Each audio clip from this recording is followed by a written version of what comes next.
사무엘상 8장에서는 사무엘의 두 아들들에 대한 얘기와 이스라엘 장로들이 사무엘에게 와서 왕을 세워달라는 그런 청문을 하는 말씀이 기록됐습니다. 사무엘이 늙음에 그 아들들로 이스라엘 사사를 삼았다. 사무엘은 사사이면서도 제사장이고 선지자이며 하나님의 영적 지도자로서 이스라엘을 다스리는 자입니다. 나이가 늙으니까 참 여러 가지로 불편한 점이 많겠죠. 그래서 그 아들들을 이스라엘 사사로 삼았다. 장자의 이름은 요엘이고 처자의 이름은 아비야인데, 사무엘이 이스라엘 모든 백성들을 치리하는 데는 아무 문제가 없었습니다. 그러나 이제 나이가 늙어서 지방 순회하기도 어렵고 여러 가지 어려움들이 많이 처리를 못하니까 자녀들을 사사로 세웠는데, 이 자녀들은 그렇게 아버지의 존경스러운 그런 사역과 또 그럼에도 불구하고 그것을 이어가지 아니하고 이를 따라서 뇌물을 취하고 판결을 굳게 한다. 그러니까 그 특권을 가지고 온갖 부덕한 일을 한 것입니다.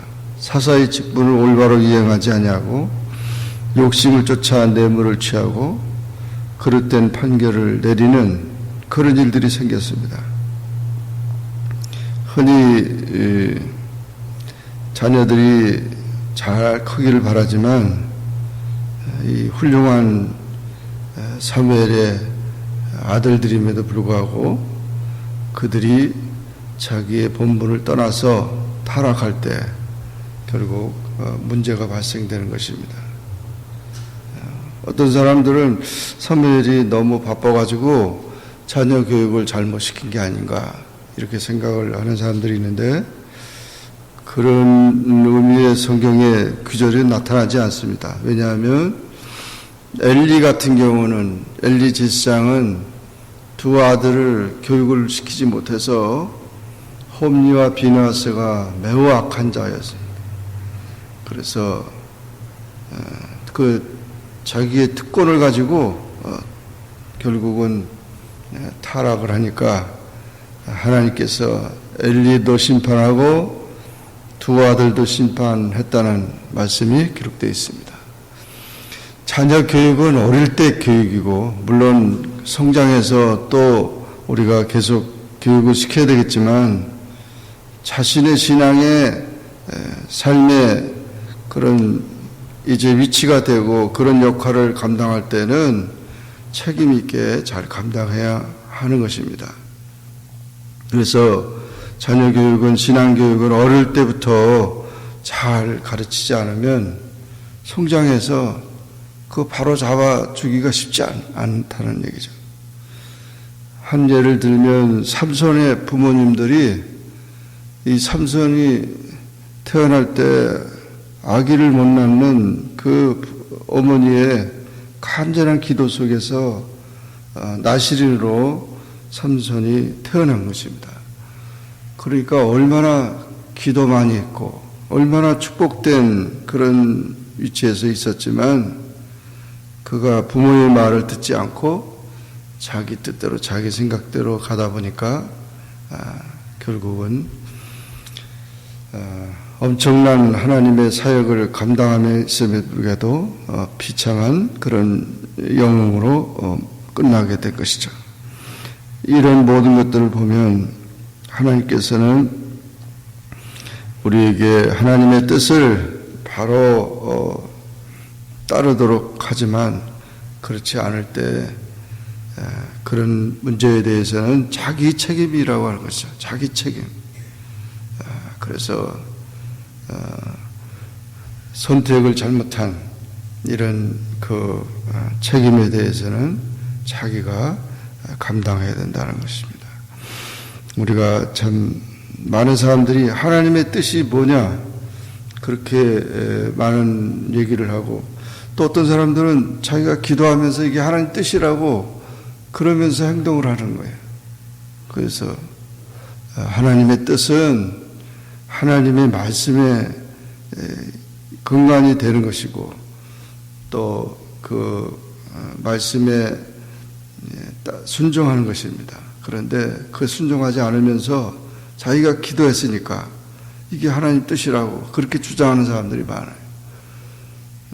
어떤 사람들은 뭐 이미 결혼해서 신학을 하고 그렇게 전도사가 됐는데도 불구하고 기도했는데 하나님의 뜻이 어떤 여자하고 같이 결혼을 해서 교회를 세워야 된다. 이런 사람이 있었어요. 그거 보고 너무 깜짝 놀라가지고 자기가 그 음성을 들었다는 거예요. 그러니까 결국 신비주의에 빠져서 결국 자기 부인하고는 이혼하고 뭐 영적으로 맞는 사람하고 그런 일들도 있어요. 그러니까 얼마나 자기 편이라는 것, 기도한다는 것, 또는 신비가 뭔지 신비주의도 모르고 그런 생각들이 많이 있다는 것입니다.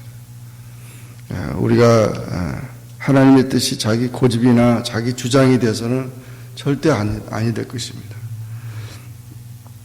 여기서도 보면 정말 그 사무엘의 아들들이 그런 특권 속에서 그들이 잘못된 길을 선택하는 일들을 그것이 결국은 범죄로 나타나고 결국은 백성들의 원성을 듣게 된 것입니다. 자기 아버지의 행위를 따르지 아니했다 이렇게 표현했습니다. 성경에는 보면 여호와를 기뻐하지 아니하고 또 그 행위를 따르지 아니하고 이런 말씀들이 많이 있는데 그와 같이 우리가 참 자녀들을 가르치는 데는 부모로서 본을 끼치는 일이 가장 중요하다는 거죠. 말로 하는 것보다 행동으로 보여주는 일이 참으로 중요하다는 거죠. 행동에 조심이 필요한 것이죠. 그리고 이스라엘의 모든 장로들이 나와가지고 이런 상황 속에 있을 때 이들은 보소서 당신은 늙고 당신의 아들들은 당신의 행위를 따르지 아니하니 모든 나라와 같이 우리도 왕을 세워달라고 이렇게 요구하는 것입니다. 뭐 첫 번째, 두 번째 그것은 다 이유가 될 수 있겠죠. 이제 당신이 늙었으니까 당신의 아들들이 이렇게 타락했으니까 그런 지적은 할 수 있지만 모든 나라와 같이 우리에게도 왕을 세워달라고 이렇게 그러니까 생각을 가지고 온 거죠. 이스라엘 백성들의 왕은 오직 하나님뿐입니다. 영원한 하나님을 섬기는 것이고 하나님께서 이스라엘 백성들을 택한 이유도 그들을 구별해서 세상 사람들과 구별해서 제사장 나라를 삼기 위한 것이고 하나님의 뜻을 하나님의 역사를 이루기 위해서 메시아를 보내주기 위해서 그 나라를 택한 것입니다. 그 나라가 커서가 아니라 그 나라가 다른 나라보다 그 신앙이 좋아서가 아니라 하나님의 무조건적인 선택이었습니다. 그런데도 불구하고 이들은 하나님을 버리는 것입니다. 그래서 이런 이야기를 들을 때 사무엘은 그거 안 된다고 그렇게 말하면서도 하나님께 기도해 했습니다. 그래서 하나님 앞에 기도할 때 하나님께서 사무엘에게 말하기를 백성이 내게 한 말을 다 들으라. 이는 그들이 너를 버림이 아니요 나를 버려 자기들이 왕이 되지 못하게 함이라. 정말 그 황당한 일들이 많이 있을 수 있는데 이 교회 생활하는 것이 이런 세상의 민주주의 같이 이렇게 되는 걸로 착각을 하고 교회 와서 그렇게 판단하는 일들이 많이 있는데 그것은 아주 잘못된 거죠. 그래서 영적으로 우리는 인본주의가 아니고 신본주의, 하나님 중심으로 교회 생활이 다 돼야 되는데 사람의 많은 것으로 그 그렇게 해서는 안 되는 것입니다. 그래서 교회 와가지고 뭐 잘 봉사하고 그러다가 뭐 이제 장로가 되고 권사가 되고 뭐 되니까 자기들의 생각과 주장을 이렇게 하면서 모든 그런 회의라든지 모든 교회 생활에 그런 일들이 있어서는 안 되는 것입니다. 하나님 중심으로 다 같이 이렇게 봉사하는 일이지 자기가 뭐 그랬다고 그래가지고 이런 얘기. 그래서 어떤 분은 아주 황당한 얘기입니다. 장로도 안수 받았으니까 축도해야 할 수 있다고. 왜 장로가 축도 못하냐고 그래가지고 그런 얘기를 들을 때 아주 너무 황당한 거예요. 장로가 장로를 세우는 거하고 뭐 그런 사람들의 얘기들이 많이 얘기는데 바로 이 이스라엘 모든 장로들이 바로 그런 얘기를 할 때 사무엘은 화를 내지 않고 오히려 기도하면서 이스라엘 자손들이 왜 왕을 세우지 않아야 될 이유가 뭔지 그걸 쭉 설명을 했습니다. 그럼에도 불구하고 계속해서 그들은 자기들의 그런 얘기를 관철하는 것입니다. 당신의 아들들이 부패해서 우리가 당신의 아들들의 지도를 받을 수가 없습니다. 또 우리도 열방의 국가와 같이 우리도 다른 나라와 같이 똑같이 해야 되지 않습니까? 그리고 군사적으로 지휘자가 필요합니다. 왕이 나가서 전쟁에 나가서 싸울 때 승리하는 것입니다. 이런 얘기를 이제 이유로 들었던 것입니다. 그랬더니 이 사무엘이 이들의 요구를 가지고 하나님께 기도하면서 일단 왕을 세우는 일은 왕을 세우게 되면 젊은 남자가 징병을 당할 것이고 곡물과 가축의 징세가 있을 것이고 종과 나귀의 징용이 있을 것이고 개인의 자유가 상실될 것이다.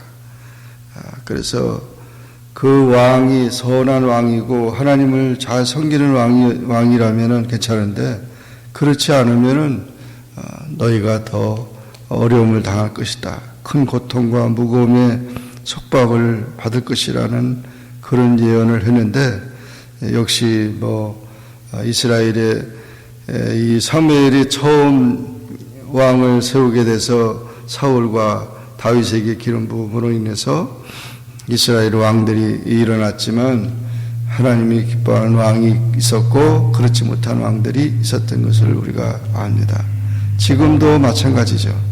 우리의 삶에 있어서 하나님이 우리의 영원한 왕이신 것을 우리가 고백하면서 우리가 신앙생활하고 또 우리 사회생활하고 우리가 살아가는 것이지 세상의 지도자들이나 또는 어떤 그 사람들의 그런 요구대로 우리가 나아가는 것이 아니라는 것이죠. 겸손하게 하나님을 섬기면서 또 주님이 우리의 삶을 책임져 줄 것을 믿고 그렇게 살아가야 된다는 것입니다. 여기 이 사무엘이 정말 안타깝게 그런 모든 것들을 얘기를 하면서 너희 양떼의 10분의 1을 갖다가 줘야 된다. 이런 얘기를 다 함에도 불구하고 백성들은 계속해서 사무엘의 말 듣기를 거절하여 아니로소이다. 우리의 왕이 있어야 합니다. 우리도 다른 나라들 같이 왕이 우리를 다스리고 우리 앞에 나가서 우리의 싸움을 싸워야 할 것입니다. 그러면서 사무엘이 백성의 말을 다 듣고 여호와께 아뢰매 여호와께서 사무엘에게 이르시되 그들의 말을 들어 왕을 세우라. 그렇게 허락을 해서 사울 왕을 세우게 됩니다. 그러니까 이런 사람의 뜻과 사람의 생각이 하나님의 뜻과 하나님의 생각과 다름에도 불구하고 하나님이 그냥 허락을 하는 그런 모습이 나타나 있습니다. 요즘에도 마찬가지죠. 사람들이 결혼하고 이혼하고 그래도 결국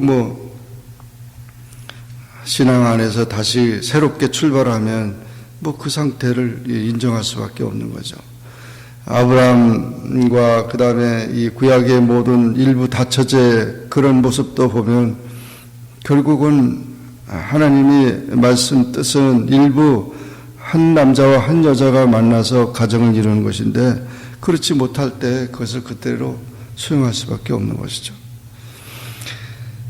이렇게 정말 그 하나님의 뜻이 무엇인지 또 사람의 생각이 무엇인지 이런 것들을 우리가 분별할 수 있는 것이 되어야 되고 하나님이 우리의 영원한 왕이시다.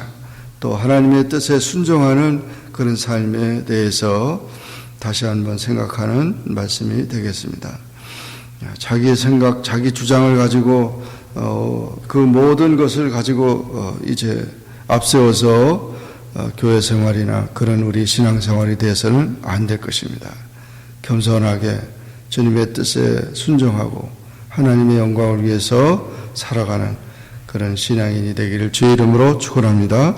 기도하겠습니다. 사랑의 하나님 아버지 은혜를 감사합니다. 오늘도 주님 앞에 나 기도하게 하시고 주의 말씀을 선고하게 하시니 감사합니다. 사무엘상 8장의 말씀을 통해서 사무엘이 늙었고 또 사무엘의 두 아들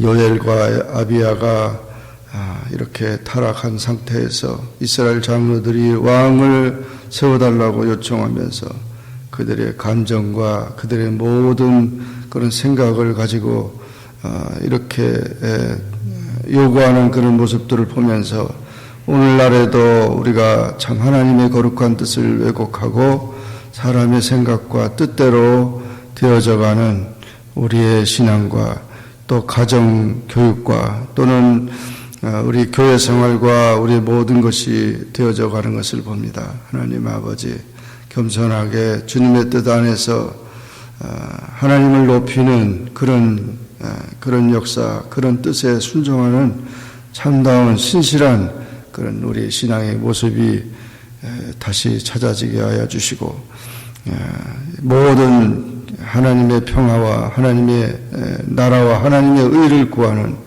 그런 우리의 신앙생활이 될 수 있도록 우리 교회와 가정을 축복하여 주시길 원하며 나라와 모든 세계의 모든 것을 주장하여 주시기를 원합니다. 오늘도 주님의 뜻 안에서 순종하며 주님의 은혜 안에 살기를 원하오니 저희들을 인도하여 주옵소서. 예수님의 이름으로 기도하옵나이다. 아멘.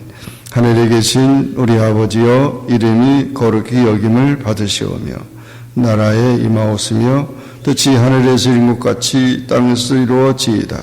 오늘날 우리에게 일용할 양식을 주옵시고 우리가 우리에게 죄진 자를 사하여 준 것 같이 우리 죄를 사하여 주옵시고 우리를 시험에 들게 하지 마옵시고 다만 악에서 구하옵소서.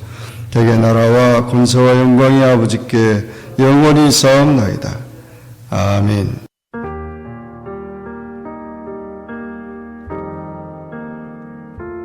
날마다 숨 쉬는 순간마다 내 앞에 어려운 일 보내 주님 앞에 이 몸을 맡길 때 슬픔 없네 두려움 없네 주님의 그 자비로운 손길 항상 좋은 것 주시도다 사랑스레 아픔과 기쁨을 수고와 평화와 안식을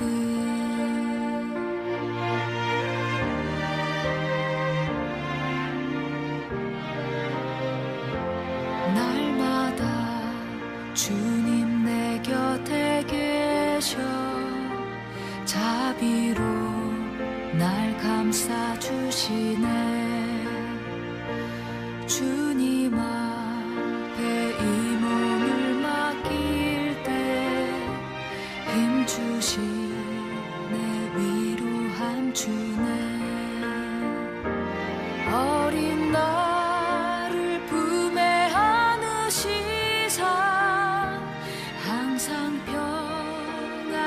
주시도다. 내가 살아 숨을 쉬는 동안 살피신다 약속하셨네.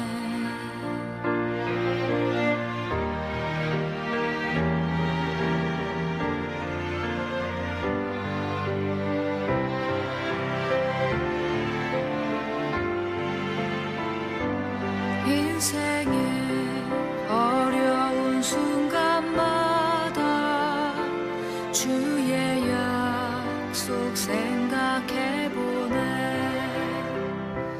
내 맘속에 믿음 잃지 않고 말씀 속에 위로를 얻네.